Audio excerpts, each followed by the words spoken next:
Assalamu alaikum and welcome everyone to another part of the lesson about types of phrases. Types of phrases, as we know, or as we knew before, that a phrase is what? Phrase is a group of related words, but this group does not contain, neither subject nor verb.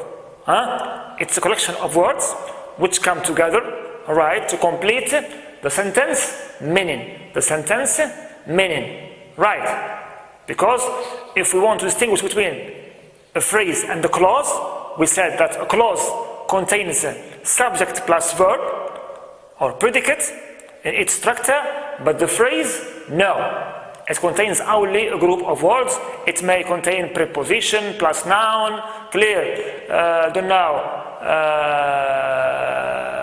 participle, past or present participle plus noun, it depends, but not subject nor verb combination. Clear?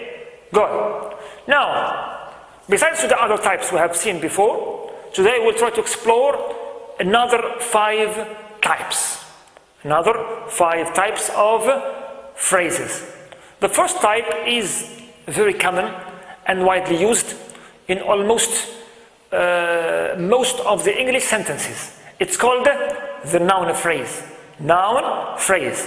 As you see, here noun phrase is what is a phrase which consists of a noun or usually a noun plus its modifiers. I mean adjective plus noun. Adjective plus noun or pronoun, even pronoun.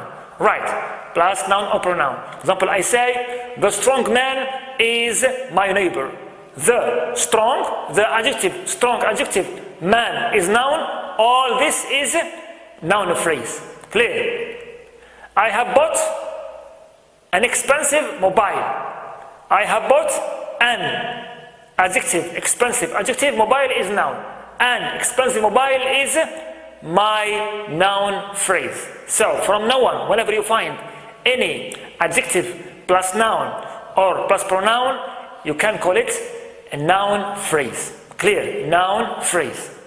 Good. Second type is called also of phrases the verb phrase. You find this term in books of grammar and it's a bit confusing. How can a verb be a phrase? Especially when we said that the phrase doesn't contain any subject or verb. Now, here, grammarians, when they say verb phrase, they refer to the verb plus its auxiliaries. Clear? It means a compound tense or compound verb. You have auxiliary verb or auxiliaries, plus main verb. All this combination is called verb phrase. Clear? Example, I say, he has been revising all night. Has been revising contains has been auxiliaries plus revising, stem ing, main verb. All this is called verb phrase. Also, for example, when I say, I was given the letter. Was given. Auxiliary plus main verb. Here also it's called verb phrase. So verb phrase represents what? The main verb plus its helping verbs or auxiliaries. And sometimes it refers even to the verb and its modifiers. Clear? For example, I say he did his work rapidly. Did his work rapidly. All of it can be also considered as a verb phrase. Why not? Clear? Verb phrase. He plays well is a verb phrase too.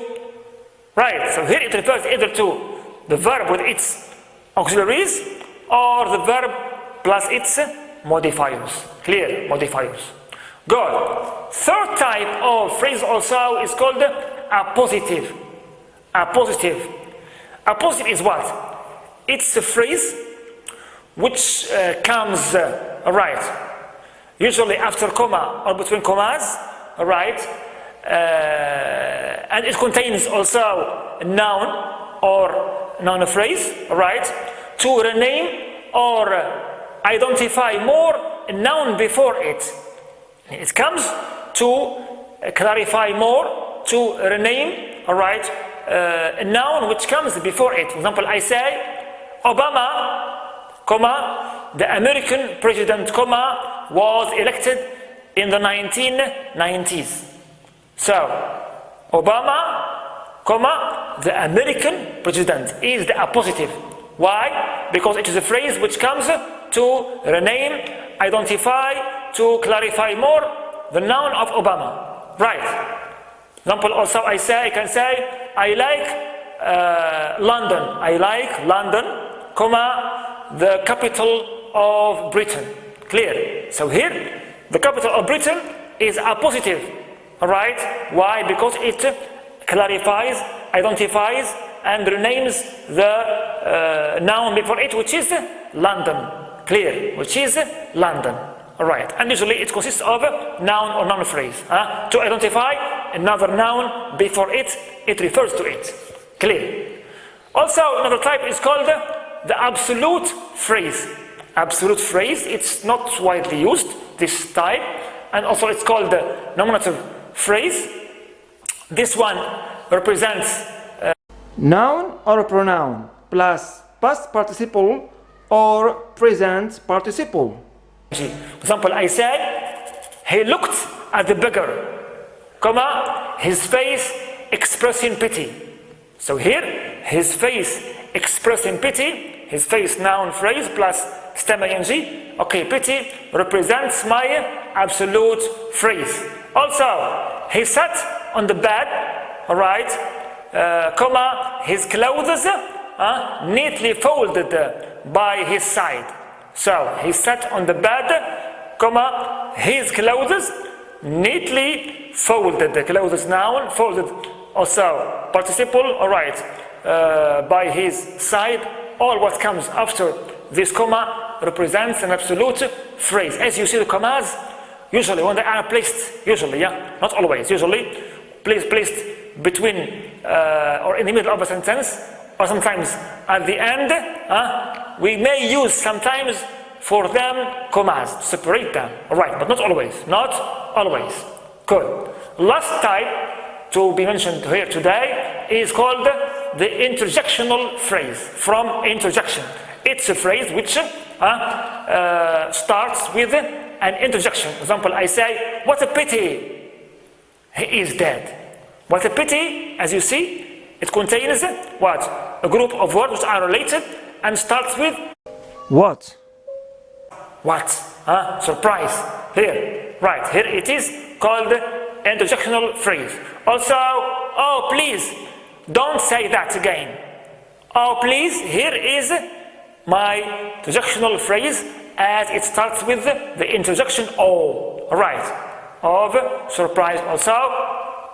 Here, as you see, in all these types, we have always group of words without verb or subject combination. They can always complete the meaning of the sentence, right?